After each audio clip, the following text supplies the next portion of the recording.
Bom dia, Pedro. Bom dia. Bom dia. Bom dia. Começa agora o programa Coffee Break.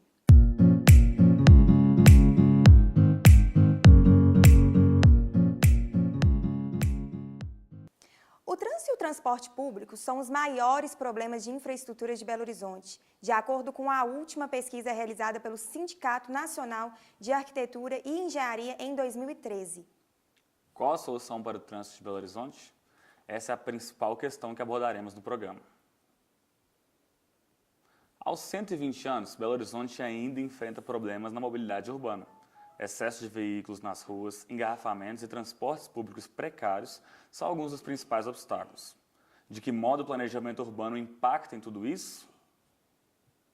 No programa de hoje, vamos entrevistar o professor Nilson Nunes, graduado em Ciências Econômicas. Nilson é doutor em Engenharia de Transporte pela Universidade de Leeds, na Inglaterra. Seja muito bem-vindo. Obrigado. Bom, nós sabemos que Belo Horizonte, né, ela foi uma cidade planejada e ela nasceu com o propósito de se localizar ali, né, na Avenida do Contorno, mas tornou uma proporção ainda maior, né, o crescimento passou por cima do planejamento. O crescimento excessivo de Belo Horizonte por cima desse planejamento, você acha que pode ser considerado um erro? De certa forma, sim, né? É o que acontece na maioria das cidades, né? Onde o que foi planejado, né, foi exacerbado. Um caso bem recente de Brasília, por exemplo, também é o que acontece. E acaba impactando todos os serviços básicos, né, da cidade, né? Principalmente a questão da mobilidade, né? Sim. E qual a diferença do planejamento da capital mineira para o planejamento de Brasília, por exemplo, como você citou? As duas, assim, na essência, tinham o mesmo propósito, né, de você tentar equilibrar, né, todos os serviços públicos, né, e dar uma qualidade de vida melhor para o cidadão. Essa é a ideia. Só que não contavam com outras ações externas, né, que acabou extrapolando aquilo que era previsto, né. Aqui mesmo você falou, né, a ideia de Belo Horizonte era ficar contida dentro da Contorno, né. Mas no seu crescimento, já na sua constituição, isso já foi violado, porque o que estava planejado estava dentro da Contorno, mas foi permitido que pessoas que vinham para trabalhar ou prestar serviços, de maneira geral, para essa comunidade dentro da Contorno, fosse se instalando na periferia, né? E originou os bairros, né, que a gente conhece, Serra, enfim, esses bairros, Santo Antônio, não, Santo Antônio está dentro, mas esses outros mais periféricos, né? Assim, para nomear agora são vários, mas enfim, a Serra é bem característico disso, né? E foram crescendo sem nenhum planejamento, né? Em contraste com o que existia, né? E obviamente isso acabou impactando, né, toda a comunidade. Mas assim, em comparação a Brasília mesmo, o que você acha que Brasília tem de melhor, assim, estruturado do que Belo Horizonte? Porque Brasília, na verdade, ela foi tombada, né, como patrimônio da humanidade, então assim, pelo menos o plano piloto, ele é difícil você mudar alguma coisa, porque não pode alterar nem fachada de prédio, os ministérios, mas não cuidar do entorno, e aí que foi o problema, porque grande parte da população, principalmente que presta serviços, né, básicos, sei lá, o padeiro, a costureira, enfim, esse pessoal mora no entorno, né, e o entorno explodiu porque não houve nenhuma preocupação de planejamento, e principalmente na divisa ali com Goiás, que é muito próximo, né, foram doados terrenos, né, por governantes antigos, enfim. E isso aí acabou gerando hoje uma situação praticamente impossível, que começou a afetar todo tipo de serviço, né. Mobilidade nem se fala, né. Eu até estava brincando com um colega que pela primeira vez na vida eu perdi um avião, porque eu fui a uma reunião lá no plano piloto, deu um temporal e nós ficamos sitiados. Não tinha como sair. Tentou de vários... O cara fez atalho, inclusive, o motorista do táxi fez atalho por dentro de algumas áreas lá de reserva e tal, para tentar... Mas não, todo lugar que a gente chegava parava no congestionamento, né? Acabei chegando no aeroporto, que em situação normal 15 minutos lá do plano piloto, acabei chegando com 40 minutos de atraso. Então, realmente isso impacta, né? Essa falta de planejamento impacta qualquer comunidade. É muito comum. Exatamente. E outro fenômeno que a gente também vem enfrentando, né, essa dissociação do planejamento da mobilidade e do planejamento urbano em si, né? São coisas inerentes, um interfere no outro, mas em termos de política ainda é bastante dissociado. Por exemplo, essa permissividade com a verticalização, né? Do ponto de vista, por exemplo, da prefeitura ou dos órgãos de planejamento urbano, é interessante você adensar, porque você acaba criando economia de escala, né? O serviço de água, né, abastecimento de água, esgoto, tudo, ele fica mitigado porque você tem mais pessoas concentradas e pagando pelo serviço, né? Fica melhor do ponto de vista da administração. Mas, para o setor de engenharia de transportes, por exemplo, fica complicado, porque você troca uma residência unifamiliar por um prédio de 20, 30, 40 andares, não tem, mas 30, pelo menos já tem por aí. Mas, enfim, mas são várias famílias, de repente, que vão morar ali, né, com a taxa de motorização bem elevada, porque o nosso sistema de serviço de transporte público, como vocês já falaram, é bastante deficitário, né? E aí o caos, né? Tá. E outra coisa também, o sistema viário não acompanha, né? Que quando você faz um loteamento, a lei de uso e ocupação do solo, todas as leis vigentes, ela determina qual é a relação das áreas disponíveis para circulação, né, e as áreas para serem edificadas, né? Só que isso depois é violada essa relação, né, nas áreas edificadas, né? Por exemplo, onde tira uma residência unifamiliar e põe um prédio, mas o sistema viário permanece o mesmo, né, com a mesma caixa. Isso não é compensado, né? E aí cria o que a gente já viu. Aqui mesmo, Buritis é um caso bem claro desse né? Tudo Exatamente. Não aguenta. Exatamente. No caso de Belo Horizonte, eu estava até pesquisando hoje a respeito, foi essa questão da contorno, e aí parece que as vilas eram vilas até que um pouco mais distantes. Eram vilas de trabalhadores que acabaram, lógico, né? isso é normal, foi conurbando, né? E, enfim, hoje é o que existe. É o que acho que é normal, como você falou, mas pensando no atual hoje, né? Como passou-se muitos e muitos anos, qual que você vê como uma solução para tudo isso que aconteceu? O problema todo é o seguinte, na engenharia a gente fala, você desconstruir, ou demolir é muito mais caro do que construir, né? Então, assim, cada vez mais a situação de conurbação e de densidade, ela está consolidada, então a nível de superfície fica muito difícil de você encontrar solução de baixo custo, né? Os corredores todos já são adensados e tal, né? Então, no caso da mobilidade, com certeza, Belo Horizonte já passou da hora de ter metrô. Metrô de verdade, metrô enterrado, né? Né? Não que chama de metrô, que na verdade é um trem de subúrbio, né? Um trem de superfície que também até hoje não foi completado, né? A sua extensão. Então, aí nós temos um problema político no processo, porque o nosso sistema de mandatário, né? Quer dizer, funciona a cada 4 anos, muda, né? A composição. E não tem essa continuidade. Então, os dirigentes, naturalmente, eles querem apresentar soluções que caibam dentro do mandato, né, dos 4 anos. Né? Isso é um problema sério, porque qualquer obra de infraestrutura que tenha maior impacto, com certeza vai levar muito mais do que 4 anos, porque um metrô mesmo, você vê, o metrô de São Paulo, o metrô do Rio, que até hoje estão sendo construídos, o metrô de Paris, que ainda está em expansão, Londres, né? Enfim, você vê que essas soluções que vão trazer mais impacto, mais benefício para a população, realmente são soluções de longo prazo, né? Então, é o que a gente chama, isso tem que estar na política de Estado e não de governo, né? Mas os governantes não, fecham os olhos porque é mais cômodo para eles, né? Nós temos um exemplo bem claro, né? Você falou da matriz deficitária, por quê? A gente tenta resolver tudo com o sistema ônibus. O ônibus é um sistema de baixa demanda, vamos dizer assim, né? Então, você tem, no setor de transporte, você tem as capacidades bem definidas, né? Se você trabalha fora da capacidade, você vai gerar algum tipo de custo para o sistema, né? Pode, inclusive custo social. Então, o que eu quero dizer, se você tem baixa demanda e trabalha com um sistema de alta capacidade, você vai ter capacidade ociosa e vai gerar custo. Por outro lado, se você tem alta demanda e tenta resolver com um sistema de baixa capacidade, você também vai gerar custo, e o custo social, e é o caso atual. Então, assim, nós tivemos a oportunidade, que foi a Copa, né, que poderia implantar aqui, melhorar a nossa matriz de transporte público, né, introduzir tecnologia de mais alta capacidade e não fizeram. O governo virou as costas e veio com a solução do BRT, que depois virou MOVE, né? Mas todo mundo sabe que é de baixa capacidade.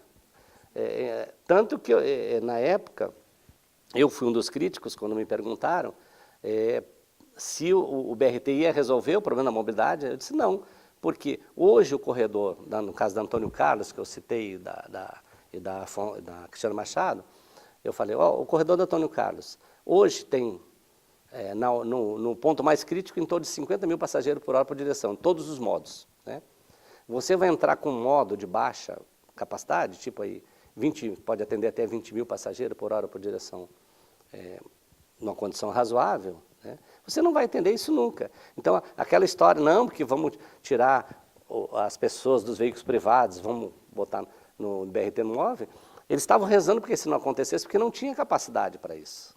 O sistema já sabia a priori que não tinha. Tanto que eu falei outra coisa, que na época fui criticado, eu disse assim, até eu lembro de um repórter, acho que foi de Estados Unidos, me perguntou, mas professor, e aí? O que vai acontecer? Se não tem capacidade, o que vai acontecer? Eu disse, vai acontecer uma coisa bastante simples. Vão colocar ônibus na marginal. Aí todo mundo está doido, professor, vão gastar um dinheiro desse para botar ônibus na marginal? Eu disse, vão colocar. Está aí para quem quiser ver hoje. Que disseram que era uma coisa temporária, né, que está aí há vários anos. Então, essas são essas questões, né, que tem... Acho que define o quadro. É muito interessante a gente pensar sobre essas soluções, né? Uhum. E acho que é o que você falou, tem problemas políticos, são muitos Sim. problemas envolvidos. Esse talvez seja o pior. Agora nós vamos para um rápido intervalo e já a gente volta. Ok.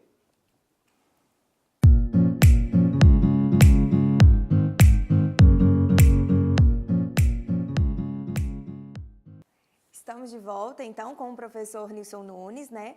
Nesse segundo bloco, vamos conversar um pouco aí mais sobre a mobilização urbana de um modo mais geral. Nós temos diversos exemplos de cidades planejadas ao redor do mundo, né? Não só no Brasil. Sim. Em 2015, o portal India Times ele elegeu as 9 cidades mais bem planejadas do mundo, e com, enfim, várias cidades como no ranking. E eu lembro que, por exemplo, em primeiro lugar, nós temos a cidade de Singapura, em terceiro tem Zurique, e em oitavo ficou Brasília, aqui no Brasil. E existem questões de planejamento urbano que impactam diretamente no trânsito, a gente sabe disso. Em que medida o senhor acha que o planejamento urbano bem feito, ele contribui para um trânsito fluido? Com certeza. O planejamento urbano, ele envolve uma série de questões, né? Uma delas é você tentar mitigar ao máximo essas concentrações nos corredores, né? Você distribuir as atividades de maneira, por exemplo, principalmente, o maior motivo das pessoas viajarem na região urbana é o motivo de trabalho, né? Então, se você consegue distribuir os postos de trabalho, não concentrar, você tem possibilidade, sim, de você também mitigar, né, esse movimento pendular que é o terror dos planejadores, né? Essa questão por exemplo, de manhã, sentido bairro-centro, né? E à noite, centro-bairro, né? E concentrado só no mesmo horário, isso é terrível, porque você tem que planejar uma frota capaz de atender essa demanda, e isso aí acaba, nos intervalos, ficando com a frota ociosa, né? No caso do transporte público, isso é custo jogado no sistema, né? E, enfim, então, essa questão, tem um termo que os arquitetos urbanistas usam muito hoje, que chama centralidades. Na verdade, é o que é os subcentros antigos, que existiam alguns intuitivos, né? Precisamos pegar aqui, por exemplo, Venda Nova, é um subcentro, né? Muita gente já não vê o centro porque consegue atender suas necessidades lá. Então, o planejamento urbano é mais ou menos isso, é você conseguir distribuir, né, de forma mais equitativa, né, as atividades para que a cidade não precise muito desses adensamentos, principalmente esse movimento pendular. De qualquer forma, também isso implica que você precisa melhorar a infraestrutura, não só de transporte, mas a infraestrutura viária como um todo, né? Então, esse é outro problema, porque a questão do uso e ocupação do solo, né, que acontece ainda de uma forma, às vezes, não conectada com a realidade. Vou dar um exemplo aqui também de vocês, de coisas que a gente vê no dia a dia. Nós temos aqui uma revendedora de veículos ali na Catalão, né, que permitiram que ela ficasse no nível bem acima, né, da caixa da via, né? Então, ela está lá no topo do morro. Tá? Só que quando ela foi instalada lá, para a visibilidade é bonito, né? A vista é muito bonita e tal, mas esqueceram que esses veículos têm que chegar lá, né? E as carretas não conseguem subir, vencer aquela rampa. Então, o que acontece? A carreta fica descarregando no leito da via, na margem da via, atrapalhando o tráfego. Então, é muito como você falar e ver... Então, ou seja, quem deu o licenciamento, devia, peraí, gente, vocês vão botar aí, como é que os carros vão chegar aí? Tem elevador? Como é que vai ser? Né? Então, foi criado um problema que é falta de planejamento.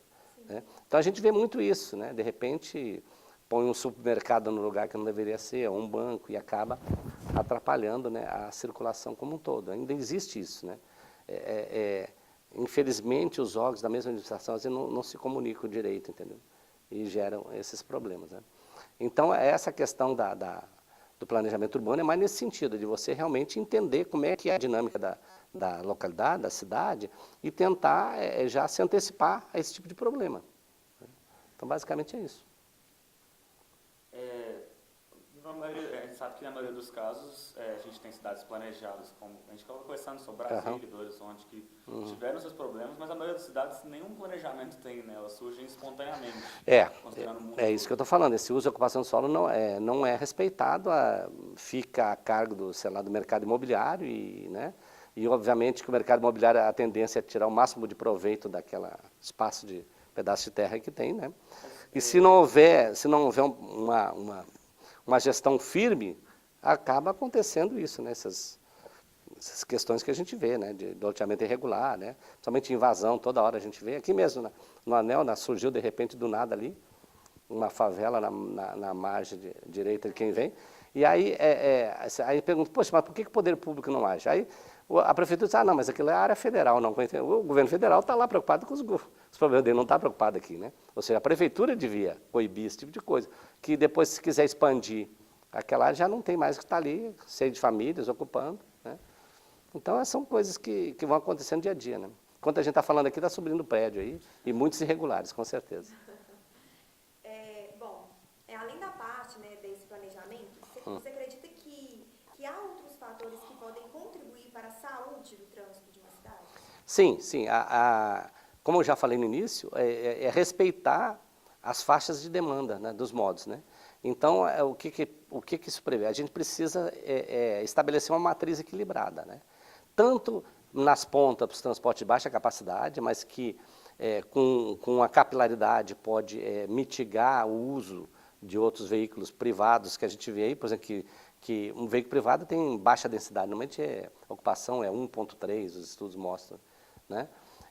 E o que é ruim se você usa basicamente o veículo privado? Né? Para o indivíduo é a facilidade de ele ir e vir para todo lugar, né? Mas no conjunto da sociedade, esse veículo está ocupando um espaço, né, na via, né? Depois o espaço no estacionamento, né? E com a baixa capacidade. Se a gente tem um transporte público, e isso é bem visto nas cidades que têm uma estrutura de transporte melhor, a mobilidade fica muito mais fluida, né? E você consegue ir praticamente a qualquer parte da cidade, bem rápida, né? E com uma qualidade muito boa de transporte, sem congestionamento e tal. Eu estive em Berlim recentemente, e lá estava testando, a gente volta até com um pouco de depressão, porque eu pegava o VLT na porta do hotel e eu estava hospedado no Berlim Oriental, que era a parte mais atrasada, vamos dizer assim, de Berlim, né? Que era a parte comunista. Então, eu fiquei hospedado lá, tinha um VLT que eu pegava na porta do hotel, eu ia até uma estação de metrô de superfície, com a mesma tarifa, e dessa estação eu ia até a outra, na Alexanderplatz, que eu pegava o metrô enterrado e atravessava Berlim para o evento que eu estava participando, uma feira. E isso, coisa assim, no horário de manhã, que seria o horário de pico, eu fazia isso em 25, 30 minutos. Vai fazer isso aqui em Belo Horizonte, né? Certamente, lá da universidade até aqui, eu levaria normalmente de carro 1 hora, por aí. Né? Então, você vê, são perdas que a gente tem porque a matriz não está bem adequada. Né? Então, uma cidade como Belo Horizonte, outro dia nós estávamos discutindo, no fórum de debates, que aqui são fundos de vale com montanhas, né? Mas ninguém nunca quis implantar, por exemplo, plano inclinado ou teleférico, enfim. São soluções que tem no mundo inteiro, né? O plano inclinado é assim, você vai apoiado na via, né?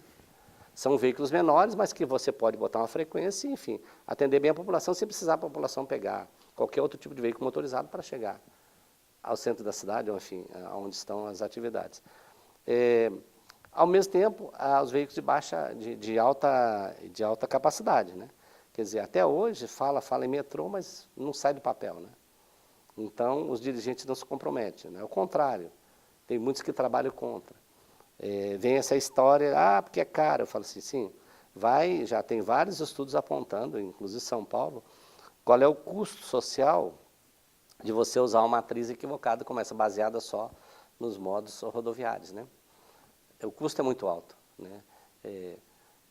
Eu até cito lá para os meus alunos algo que vocês talvez nem tenham percebido. Antigamente, quando nós íamos comprar esses eletrodomésticos da linha branca, por exemplo, geladeira, máquina de lavar, você comprava e dizia assim, eu te entrego amanhã às 10 horas, por exemplo, né? Hoje, eles sequer dizem o dia da semana. Porque não sabe que a mobilidade está tão restrita que eles falam o seguinte, então, a hora que a gente conseguir viabilizar a entrega, a gente telefona antes, avisa. É assim que funciona, entendeu? Ou seja, as próprias empresas que trabalham e precisam da mobilidade têm dificuldade nessa relação, isso acaba gerando custo, porque não consegue realizar suas tarefas do dia, que fica acumulada para outra, né? Então, na logística hoje, tem pessoas que estudam isso, né, de maneira a mitigar o que deixou de ser feito. Enfim, essa é a nossa realidade, né? Faz muito sentido. Mais alguma coisa? Não, acho que é só. Então, muito obrigada, Nilson, pela sua presença. A gente fica muito grato pela sua presença aqui. E vocês continuem com a gente na nossa revista online. Até a próxima.